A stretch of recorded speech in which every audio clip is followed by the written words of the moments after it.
নাও তোমার চা, একটু গরম আছে, একটু সাবধানে খেও। তোমার হাতের চা যেন ওষুধের মতো, বয়স যা হচ্ছে আগের মতো চলতে পারি না। সত্যি বলছো? যদি ছেলে বউ আমাদের খেয়াল রাখতো তাহলে হয়তো আরো শরীরটা। আবার মা ফোন করেছিল, বলে বাবা নাকি অসুস্থ, কিন্তু অফিস থেকে ছুটি পাওয়া তো মুশকিল হয়ে যাচ্ছে। সবসময়ই কি তোমার বাবা মা?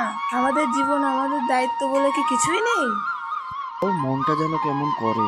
বাবা তো একসময় আমাকে কাঁধে নিয়ে ঘুরে বেরিয়েছে। কাকু কাকিমা কেমন আছেন? শুনছি নাকি আপনি খুব অসুস্থ। শরীর তো আগের মতো নেই মা, তোমরা একটু দেখতে আসলে মনে খুব ভালো লাগে। তোমাদের মতো মানুষের জন্যই তো আমরা বাঁচার সাহসটা পাই। আমি বয়স্ক লোকেদের জন্য একটা চেম্বার খুলেছি, তোমাদের এখানে নাম লিখে দিচ্ছে, তোরা মাসে একবার করে গিয়ে ডাক্তার দেখে আসি। তোরা এসেছিস বাবা, তোদেরকে দেখে আমি একটু বাঁচলাম।